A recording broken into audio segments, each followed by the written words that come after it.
ayan, sabi ni Manay Mel, bakit daw ako naglalakad lang? Kung malapit lang ba? Oo, Manay.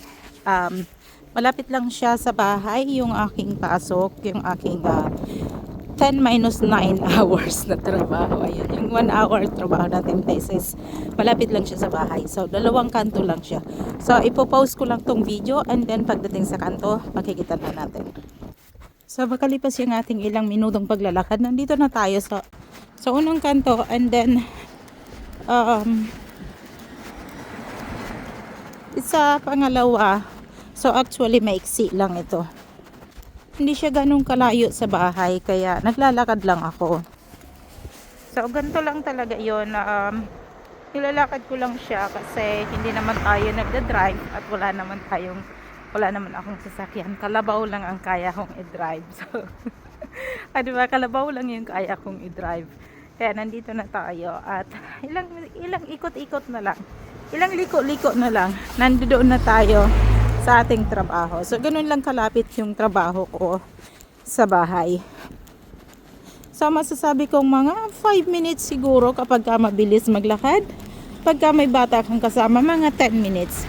So, kapag ka imamaneho naman siya ng kalabaw, syempre, yung kalabaw na may makina, mga 3 minuto nandoon na. Kaya, ganun lang siya kalapit. So, hindi naman natin kailangan magpahatid pa or kumuha pa ng masasakyan. Kasi kapag ka umaga guys ay medyo busy ang linya natin kasi dalawang school yung pinagdadrapan ko ng bata dahil magkaiba yung school ng anak ko, yung infant at yung isa ko ay junior, kaya magkaiba sila ng building. So nagtatrabaho ako sa junior kasi doon yung may bakante before, kaya ako nakapag-apply. So andito na tayo sa susunod na kanto.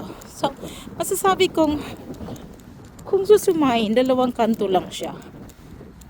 Kung malayo-layo. Pero dahil hindi naman siya ganun kalayo, eto na ulit tayo. Mag-turn naman tayo. So, after ng ilang segundo nating paglalakad, eto na. Eto na tayo sa linya ng paaralan. Malapit na tayo sa paaralan. So, yun lang guys, and thank you so much for watching, and see you soon. Bye!